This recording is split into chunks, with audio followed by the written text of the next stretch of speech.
signal calls and he's gone again. I sit and wonder what secrets the sea has planned for those whose bounties to seek to reap from her shores and steal away.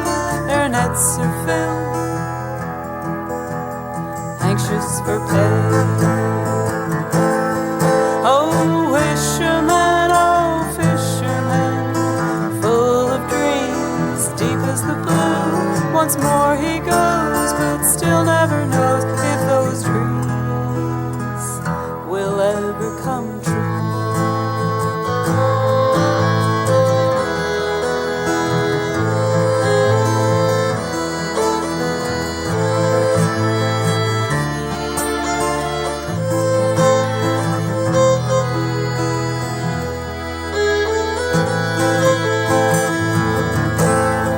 Fisherman, oh fisherman, full of dreams, deep as the blue. Once more he goes, but still never knows if those dreams will ever come true. And I pray they may all come true.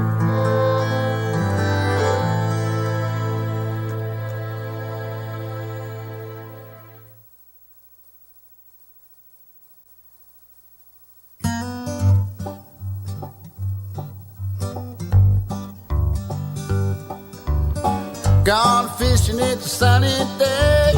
Gone fishing and there ain't no way. Gone fishing, no, I love to be. Gone fishing is a place for me.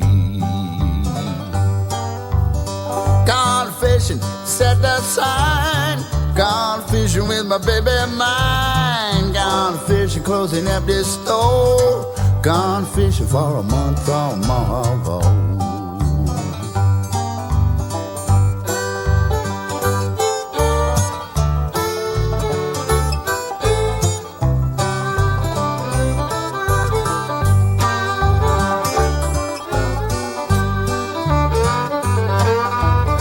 Gone fishing, peace is hard to find.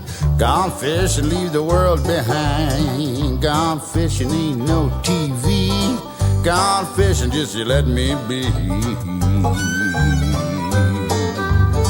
Gone fishing, got my hook and line. Gone fishing since I laid my mind. Gone fishing on a quiet stream. Gone fishing ain't an easy dream.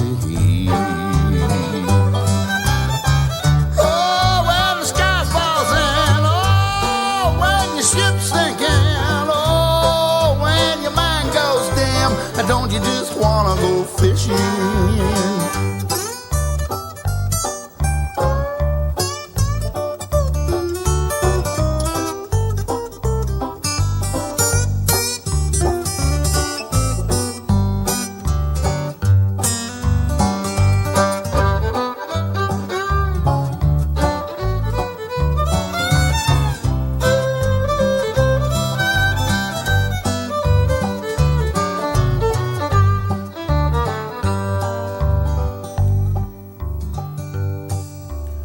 Gone fishing on a distant star.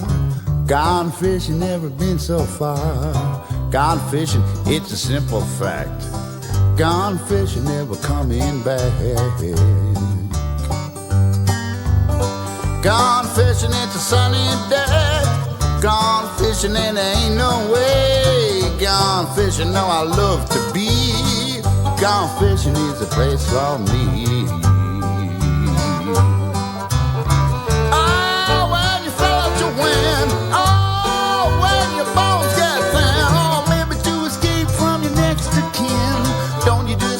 Go fishing, yeah, don't you just wanna go fishing? Oh, I said, don't you just wanna go fishing?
Hey, fish face, I know who you are. Hey, fish face, no, you ain't no superstar. Hey, fish face, did you forget who you are? You're a low-fin just like me. You are a low-fin just like me. You are a low-fin just like me. Just like.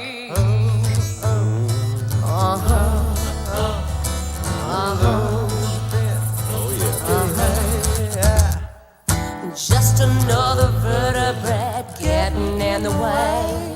Just another vertebrate with nothing to say. Just another vertebrate getting through the day. You are a low-fin just like me.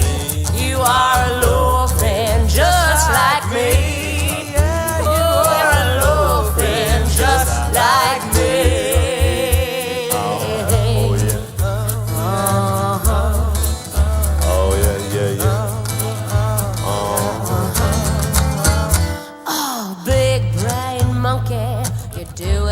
Wrong. Keep mucking up this place. It won't take long. Time on earth will be gone. You'll be gone. Yeah, you'll be gone, gone, gone. It will be gone. You'll be gone, gone. You'll be gone, gone. Oh, You'll be gone. He's gone. Big brain monkey, you do all wrong. Keep bumping up this place, you'll soon be gone. Big brain monkey, keep bumping up this place. You're telling this circle be gone, gone, gone. You'll be gone.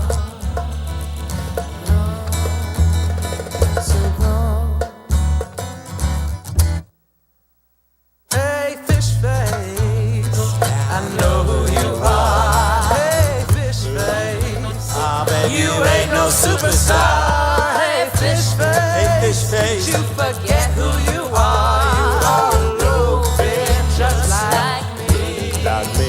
You are a low-fin just like me. You are a low-fin just like me.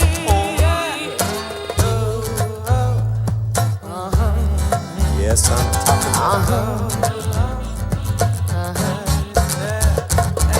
Just another vertebrate getting in the way. Oh, just another vertebrate with nothing to say. I said just another vertebrate getting through the day. Low-fin just like me. like me, You are a low-fin just like me. like me. You are a low-fin just like me. Just like me. May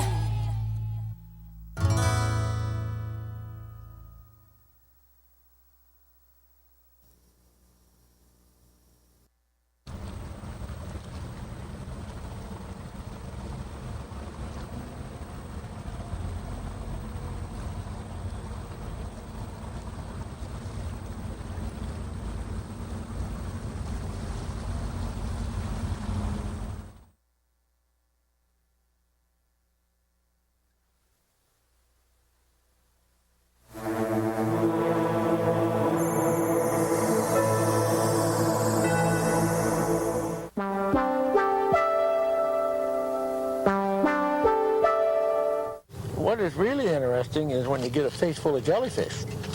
You know it. It's just like somebody took a club and hit you. Well, we baited about 3,500. We'll bait 500 more up today.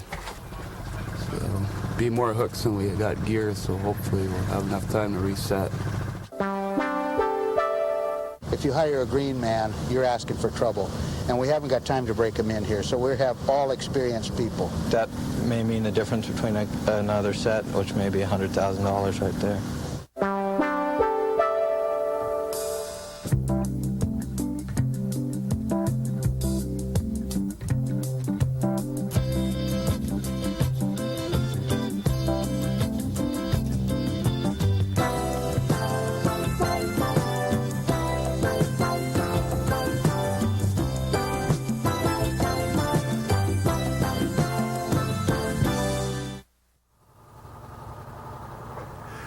Commercial fishing plays an important part of the economy of most of our southeast communities.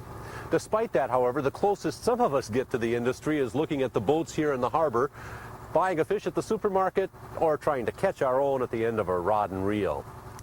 For some who are a bit restless with routine jobs ashore, this commercial fishing life has a certain appeal with its perceived independence, its scenic work location, and the opportunity for huge catches and big paydays. Hello, I'm Scott Foster. Welcome to Rain Country, where this week we're going to go on board several different commercial fishing boats for a more realistic look at this kind of life and a chance to meet some of those who live it. I like the thrill of it, is the main thing. Of when you go out, you never know what's going to happen. You may go out and your boat may break down on the spot, so that's it for 2 weeks. You may go out and you may have a $1,000 day, and you may go out and you might catch nothing. It's a real thrill. It's like getting in a card game every single day that you go fishing. There are many species of fish commercially caught in southeast waters, and there are even more ways of catching them. But regardless of the species or the catch method, commercial fishing is always a high-stakes gamble. But one southeast fishery seems to surpass all others in terms of risk and the potential take. Well, the year before last, we had over $30,000 a man, and last year, we had over 10. So, it's up and down. It just depends on how much you get. Somebody's going to make $50,000 crew share. 50,000. Somebody's going to do it. And what's the other extreme? I don't expect to make anything less than 5,000. That'd be disappointing. Anything less than 10,000 is going to be disappointing. These fishermen are participating in a fishery that may last less than 1 hour in a given year. Their prey is herring that are about to spawn. The catch is sold to the Japanese who eat the eggs, or roes it's called, as part of the New Year's tradition. The Sitka Sound herring sacral fishery takes place each spring in the bays and inlets surrounding Sitka. 52 seine boats, representing 52 commercial limited entry permit holders, start arriving around mid-March. This year the quota is so large that, we rehung our seine and went through our hydraulics and just did everything that we could to be prepared for this fishery. We can't afford any mistakes. If you hire a green man, you're asking for trouble. And we haven't got time to break them in here, so we have all experienced people. 10 minutes is long. That may mean the difference between another set, which may be $100,000 right there. Crews will be adding up imaginary dollars, possibly for weeks to come, much of it on 2-hour standby, until the Alaska Department of Fish and Game gives them the go-ahead to start fishing. In the meantime, most of the crews generally try to put their time to good use. We're out making practice sets or test sets. Yesterday a boat was out making a practice set and ripped up pretty bad with a web in the wheel. One boat, sonar dome, hit the beach, and so there's a lot of just hurry-scurry fixing going on and repairs going on just associated with getting ready for the fishery. But after the work is done, there's still plenty of time to kill. You don't do nothing but sleep and eat and roam around town. The crews of 60 or more processing ships are in the same situation and easily outnumber the fishermen. The influx of close to 1,000 people in such a small community gives a sharp boost to the economy, and that's not counting the jobs created at the onshore processors. At one of those, facts and figures relating to the condition of the herring are gathered daily. It helps Fish and Game personnel decide when to open the fishery. Bob DeYoung holds the unenviable position of making that decision. Okay, well, every day we have volunteer purse seine fishermen go out that are involved in this fishery, and they make a set. And then we would take a sample from that set with a dip net. And then they would release the set, they'd release the fish unharmed.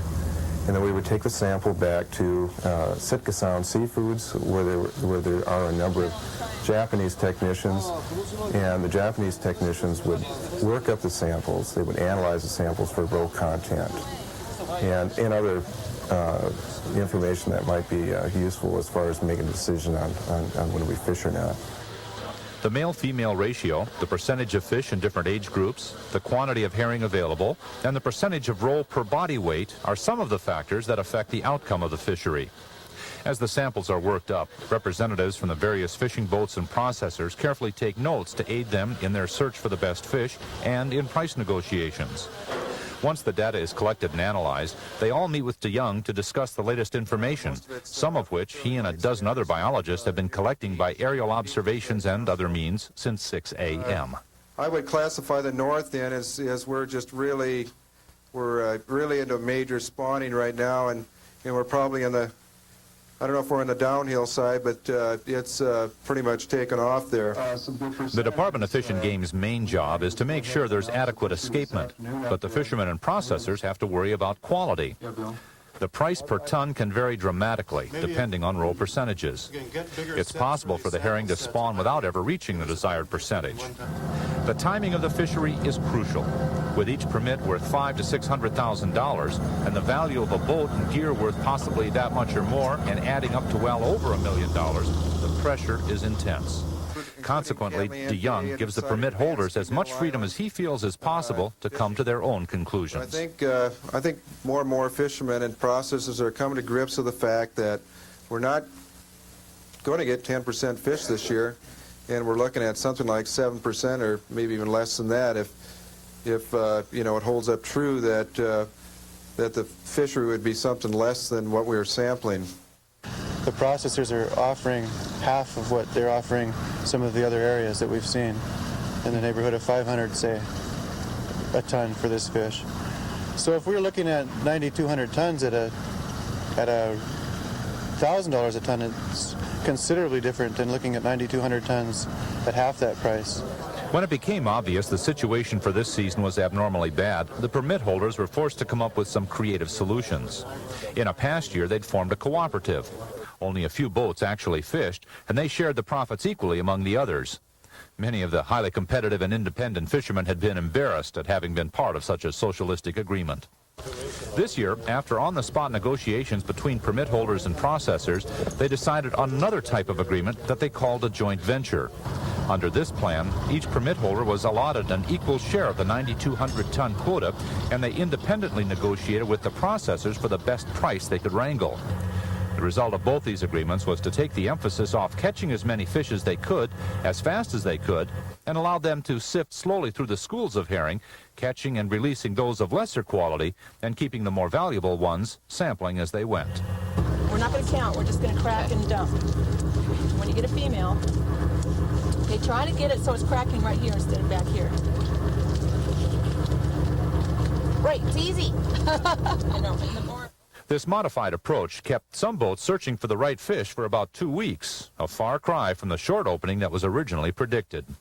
But in spite of that, things at first didn't appear to the casual observer to be all that different from the earlier descriptions of what it should have looked like. Boats going every which way, skiffs, planes.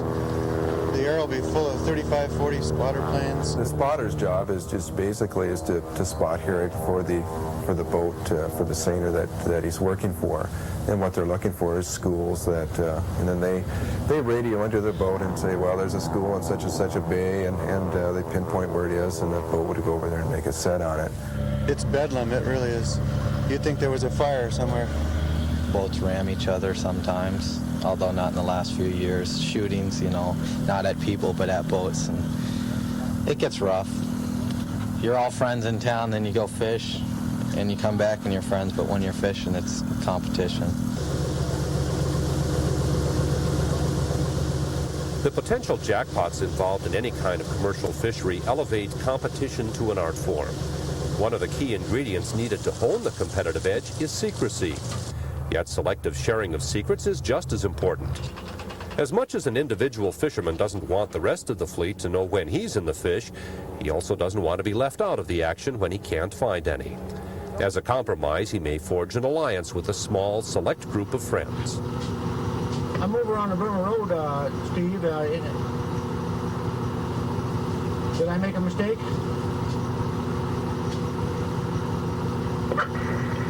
Not that I can tell. Still nothing happened here. High drips coming down. Really, I saw one sockeye splash out in the middle about 10 minutes ago, but that's been it. Okay, we'll let you know. It doesn't look very good here, though, so we'll let you know in a while. Because of the indiscreet nature of radio transmissions, many fishermen develop codes to disguise their information. Others, like Jack and his 4 confidants, use a more sophisticated technique. Well, it's a scrambler. It costs $400 or so to install in the radios, and they're awkward. We have a hard time understanding each other at times. It's pretty valuable to know what's going on in various areas. I mean, you can make a good week out of a poor one. One of the guys might run in a fish. And also save a lot of extra running. You have to, if you're all alone, you're running back and forth across the inlet and up and down and all around. Where this way, you know, you cut that down by 4. Only thing about it is if you do happen to run into fish, then you have 4 guys fishing on them instead of just yourself. You know, we'll do anything to have a spot by ourselves catching fish, of course. But that is very rare. It's not uncommon in some areas to find 50 boats fishing one point, and it's pretty congested. But that would be 3 and 4 and 5 sets off the beach. And it's also we sometimes wait 3 and 4 and 5 hours for a set, which is past my tolerance. With the unwritten laws, you give a net length and distance from boat to boat, or net to net. If you're picking the net, you've lost all rights to the set. If you're setting at the time before the other guy starts setting, you maintain the set, the location. We also have lines, and we'll fish the line, and that right now the line we'll fish is the 25-minute line. You set your net out, it's 25 minutes, and then the next guy sets in front of you.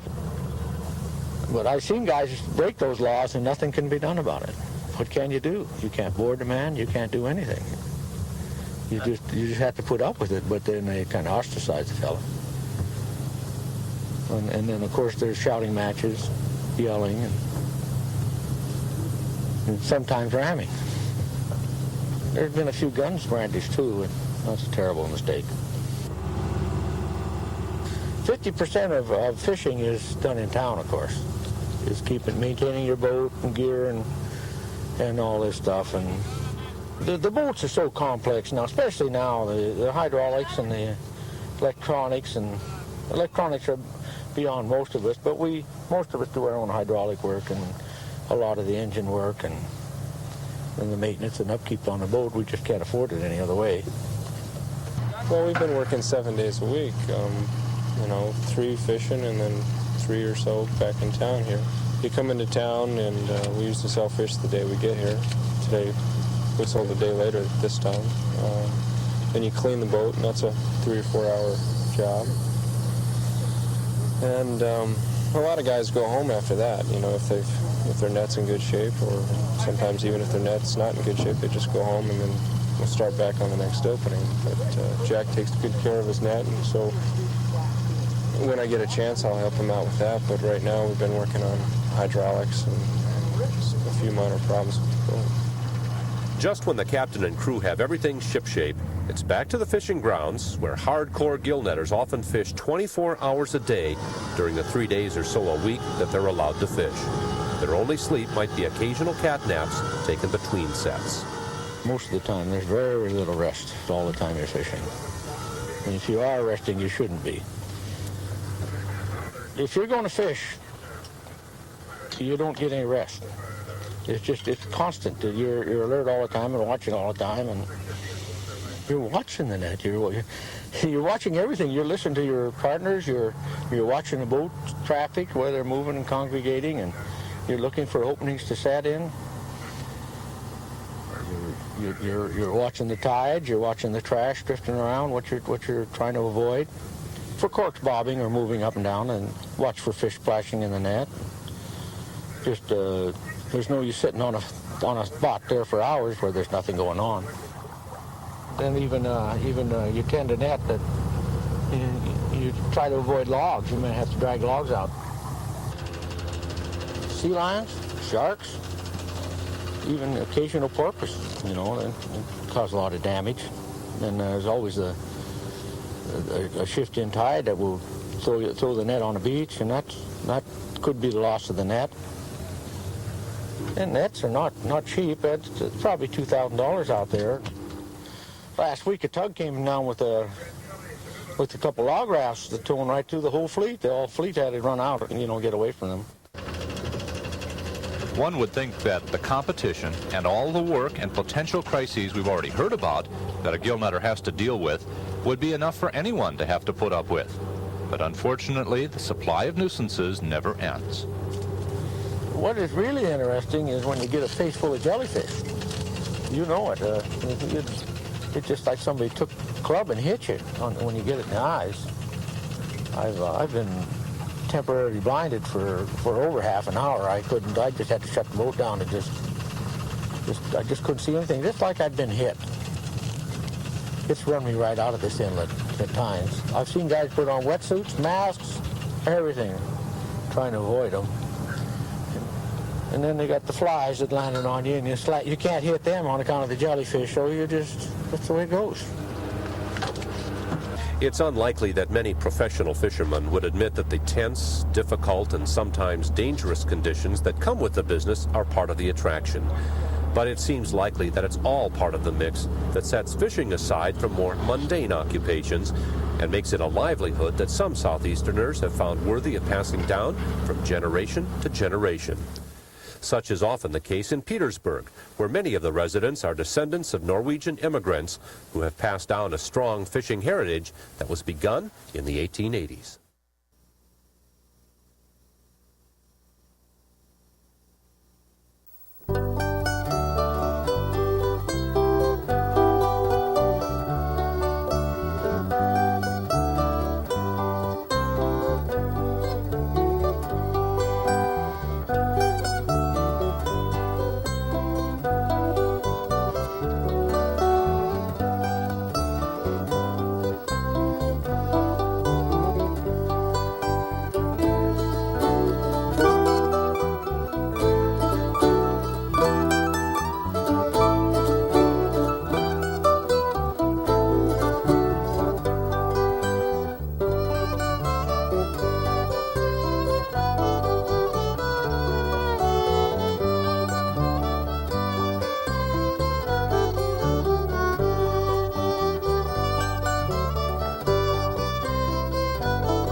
Light and darkness blend and pattern, melt and chafe against each other.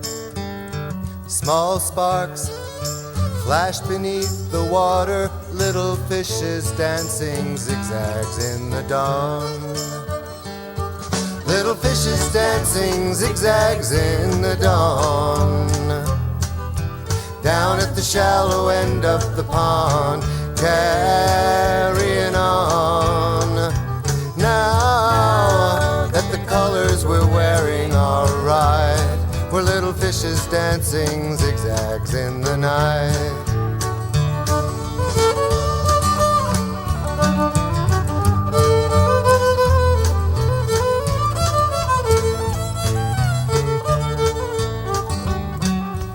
Dancing the zigzag dance of love, approaching, avoiding, weaving, aggression and joy.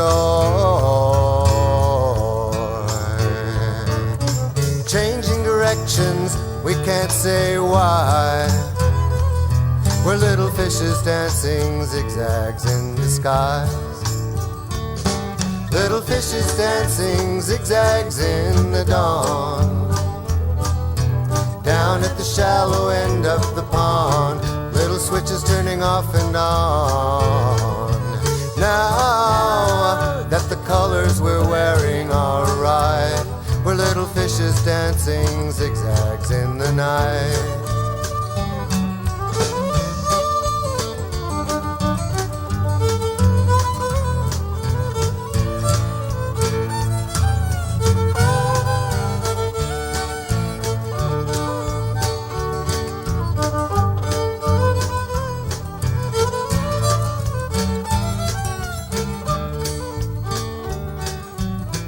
Light and darkness blend and pattern, melt and chafe against each other. Small sparks flash beneath the water, little fishes dancing zigzags in the dawn. Little fishes dancing zigzags in the dawn. Down at the shallow end of the pond, carrying on. Now that the colors we're wearing are right, we're little fishes dancing zigzags in the night. Now that the colors we're wearing are right, we're little fishes dancing zigzags in the night.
Harbour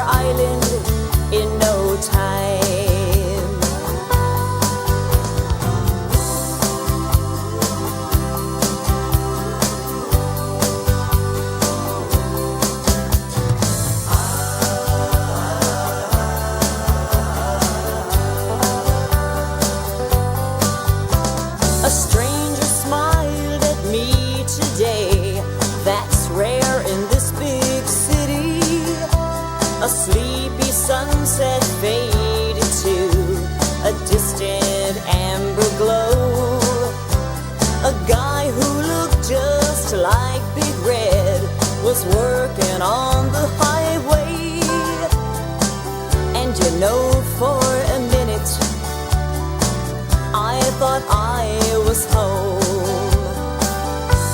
If I just fly the friendly skies of my mind, I can be back on Harbour Island in no time. If I just fly the friendly skies of my mind, I can be back on Harbour Island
between occupations and makes it a livelihood that some Southeasterners have found worthy of passing down from generation to generation. Such is often the case in Petersburg, where many of the residents are descendants of Norwegian immigrants who have passed down a strong fishing heritage that was begun in the 1880s. 24-year-old Mark Hofstad is a third-generation heir apparent to that heritage. His grandfather, Richard Hofstad, emigrated to the Seattle area as a young man, got married, and then moved to Petersburg, where he joined the ranks of ex-compatriots who started it all. Richard's son, Albie, Mark's father, is now one of Petersburg's most successful and respected fishermen. Mark was 8 years old when he first started fishing with his father. He was 20 when Albie made him an offer he couldn't refuse. My daddy went down to the Fish Expo in Seattle, and I called him, and he decided to get a new boat. He asked me if I wanted to buy this one. I said, "You betcha." So that's how I ended up getting my first boat. The Hofstads are both salmon and herring seiners mostly, but like most fishermen, they occasionally branch out into other fisheries. When we caught up with them and their crews near the fishing grounds, they were preparing for the first of only 2 24-hour halibut openings for the year. They would be using a bottom fishing technique called long lining. Mark's crew alone would set out 34 sections of line called skates, a total of approximately 12 miles of line and lots of hooks. Well, we baited about 3,500. We'll bait 500 more up today. So, be more hooks than we got gear, so hopefully we'll have enough time to reset. Well, I think I was in the 7th grade, talked me into getting involved in this fishery. So I went out and bought 10 skates of halibut gear. It was back when they had 7-day openings. So he and I and another person went out and fished for 7 days. And the next year it was down to like 5 days and 4 days. And then last year he quit going out with me, so I've been pretty much calling all the shots myself. It's kind of nice when he was out there with me to help me make sets and plan things out on charts. And, you know, there's a lot more to going out there and just setting your gear out. He showed me quite a bit. He comes up with some pretty helpful hints every now and then, and I pick stuff up that I let him know about too, so it works both ways. We get along great, but we have our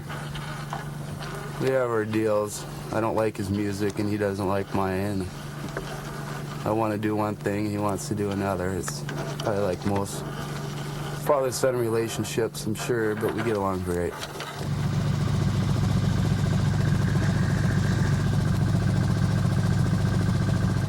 Well, it can be pretty hard work, especially if you get into fish.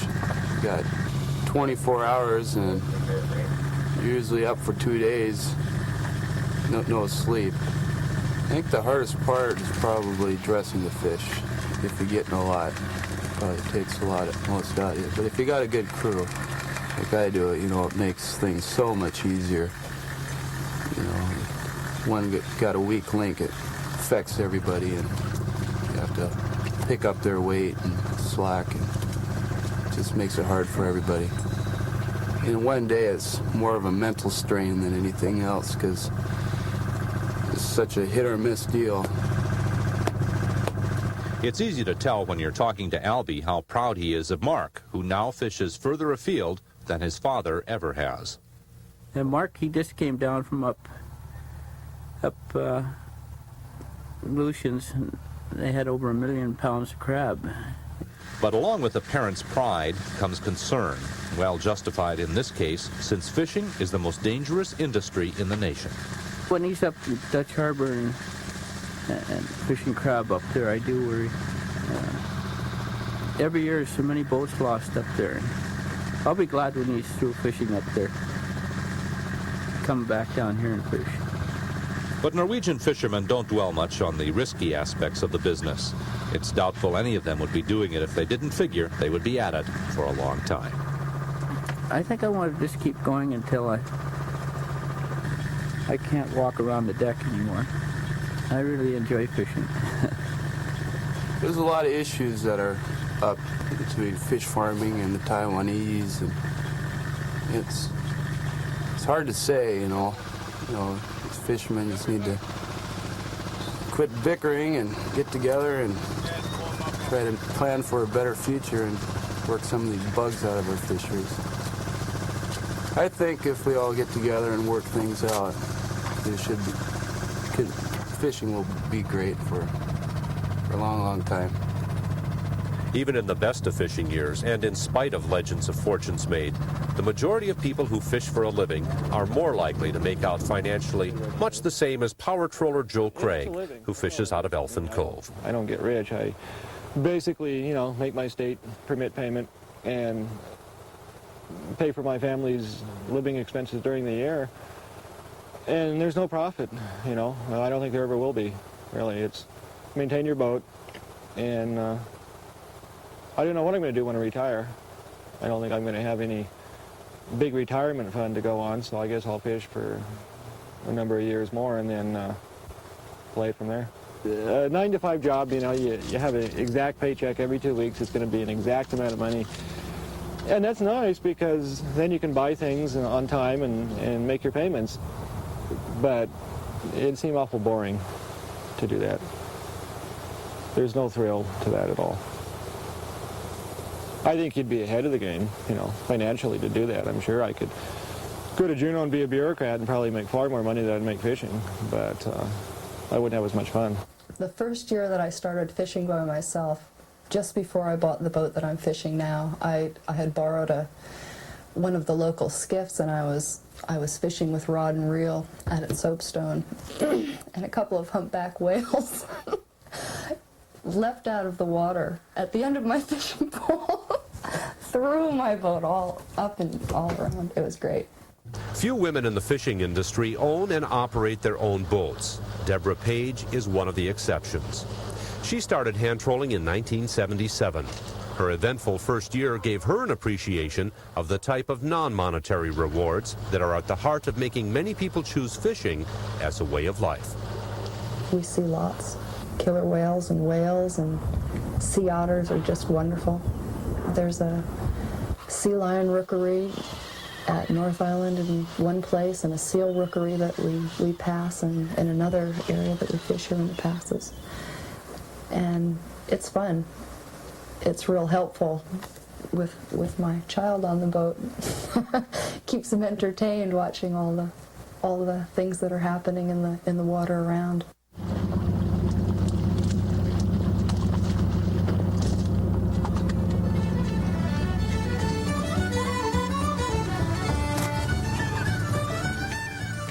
You're really doing something that's Alaskan, and you're really doing what the old ideal that a lot of us moved up here to do was, you know, to be in the outdoors, to be in the wilderness, and to be part of it, and that's wonderful. I'm real glad that I can be part of that.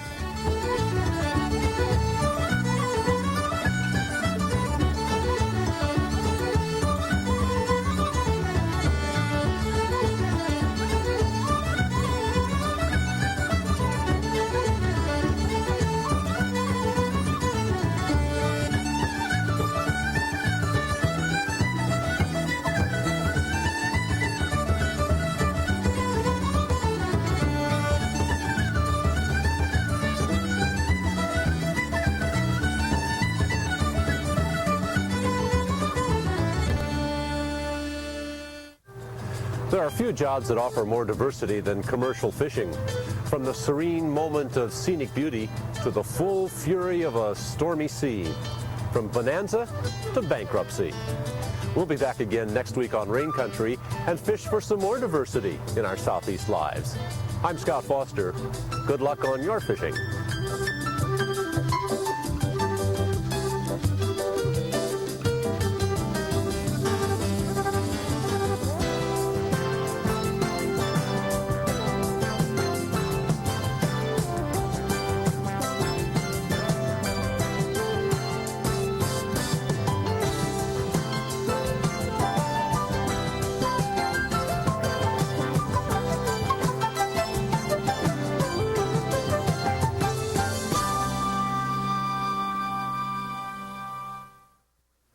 This episode of Rain Country is available on VHS or Beta video cassette. To order a copy, send $19.95 plus $2 for shipping and handling to KTOO Videos, 224 4th Street, Juneau, Alaska, 99801.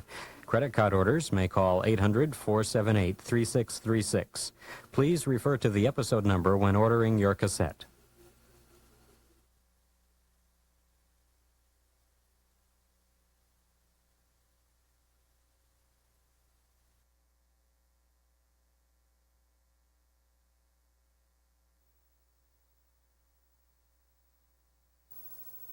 I'm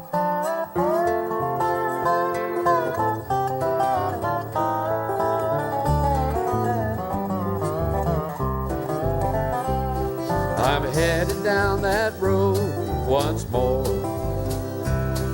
to find out what fate has in store. It's time to chase some dreams, see what living means, and do some things I've never done before.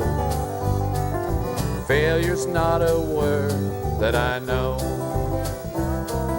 and I can only lose if I don't go. Something's waiting there for me that I gotta do or see, 'cause a river cannot live if it don't flow.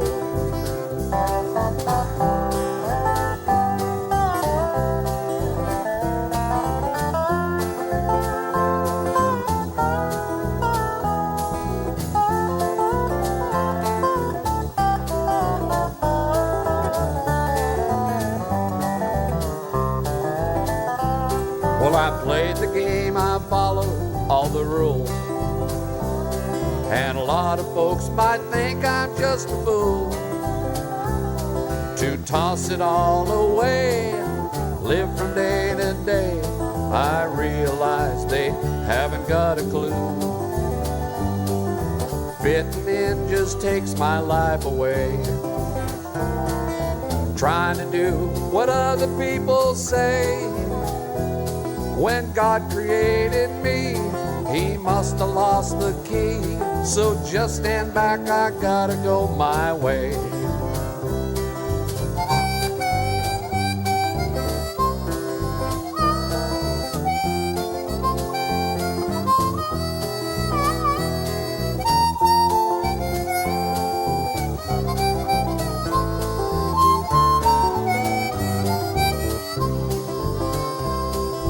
Failure's not a word that I know, and I can only lose if I don't go. Something's waiting there for me that I gotta do or see, 'cause a river cannot live if it don't flow.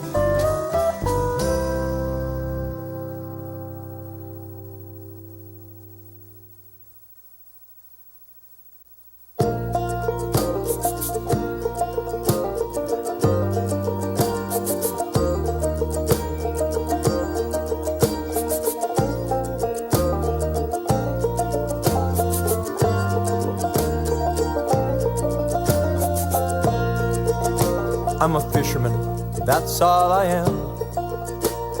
Born on the blue and the deep, my father's pride, rocked by the tide where the seagulls sang me to sleep.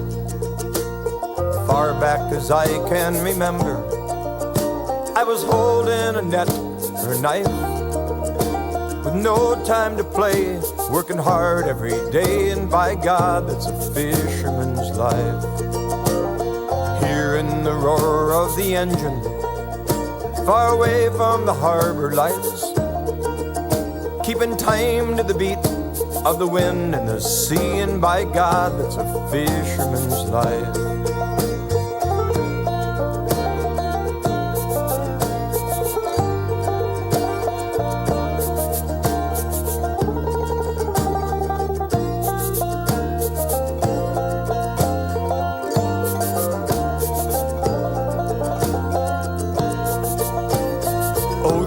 And oceans of hoping, been wave after wave of hard times.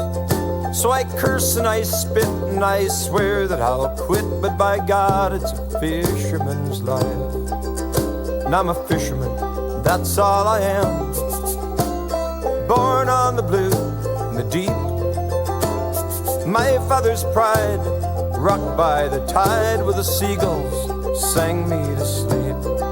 I was my father's pride, rocked by the tide where the seagulls, they sang me to sleep.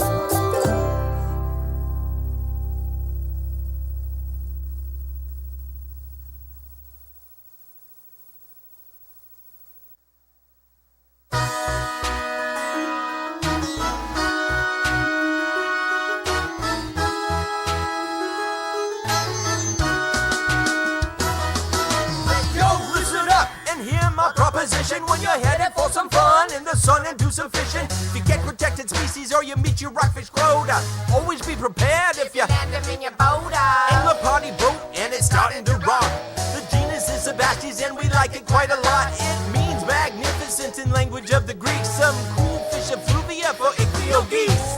Yellow-eye, vermilion and canary are a few. Get to know your rockfish and what you should do. Have a rig and a plan how to get them to the bottom. Have a heart, do your part and send them down to where you got them. Like a rock, drop them back into the bottom. Send them back to the right. Send them back to where you got them. Let it roll, as they fade in their decision. Drop the barrel, drama, rockfish recompression. Like a rock, drop them back into the bottom. Send them back to the right. Send them back to where you got them. Let it roll, as they fade in their decision. Drop the barrel, drama, rockfish recompression. Hey, rolling from the deep, the gas ladder expands. Got the stomach in the mouth and the time is at hand. Exophthalmia abounds and the eyes are bugging too. Don't you go and poke 'em cause that's just cruel. Barbless hook, milk crate, don't be a fool. Commercial fish descender or a recompression tool. Got so many ways now to get the job done. It's really not a hassle, it can even be fun. Got to be quick, man, that ain't no job. Time is of the essence for the fish to survive. Rockfish, paper, scissors, and we're in it to win. Rockin' like a rockfish, sink and swim. Like a rock, drop them back into the bottom. Send them back to the right. Send them back to where you got them. Let it roll, as they fade in their decision. Drop the barrel, drama, rockfish recompression. Like a rock, drop them back into the bottom. Send them back to the right. Send them back to where you got them. Let it roll, as they fade in their decision. Drop the barrel, drama, rockfish recompression. Like a rock,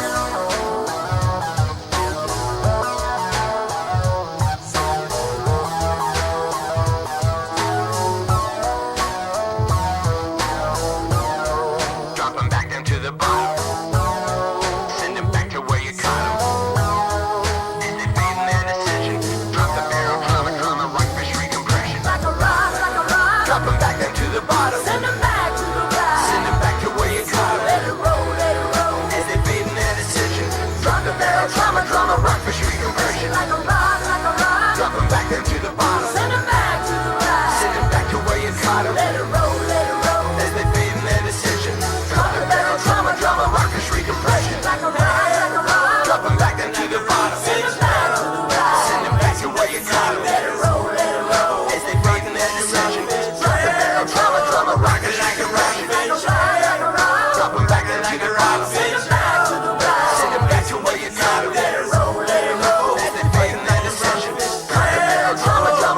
Recompression.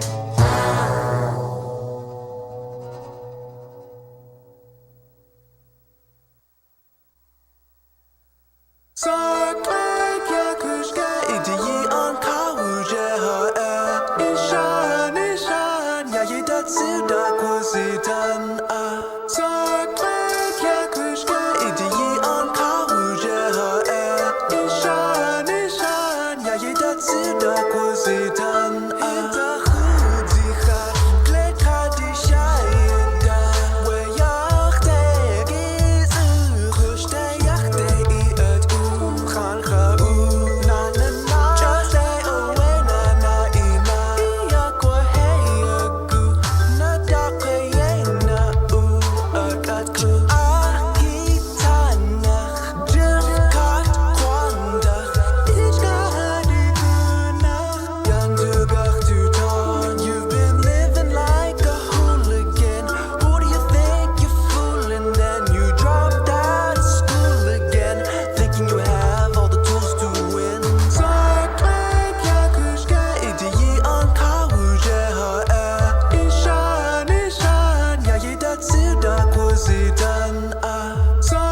Yakutania is done with me. Was a goner, luckily got saved by my kin and my luxury. See, we the chill cats, nothing chill about us. Take the loudest hits, none to kill our doubters. Yet I ain't down to toughest pill to swallow is a downer. Need your healing powers, world is ours. Apparition whisperer, trap this mystic Mr. Up. Yes, he is corrupt, abolitionist for what? My establishment of front gives you hell pain. The hell ain't for no one, just a self-gain. I'm done living as the shadow boy, spaced out, going past the void. Feel like an asteroid, running circles, I don't have a point. Well then what the hell is there to enjoy? Null and void.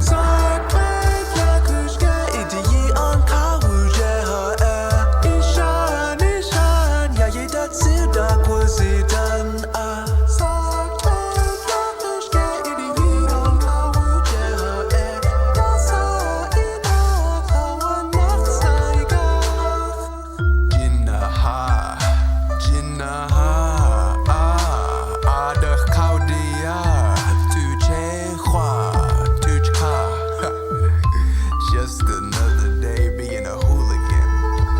Am I right? Just another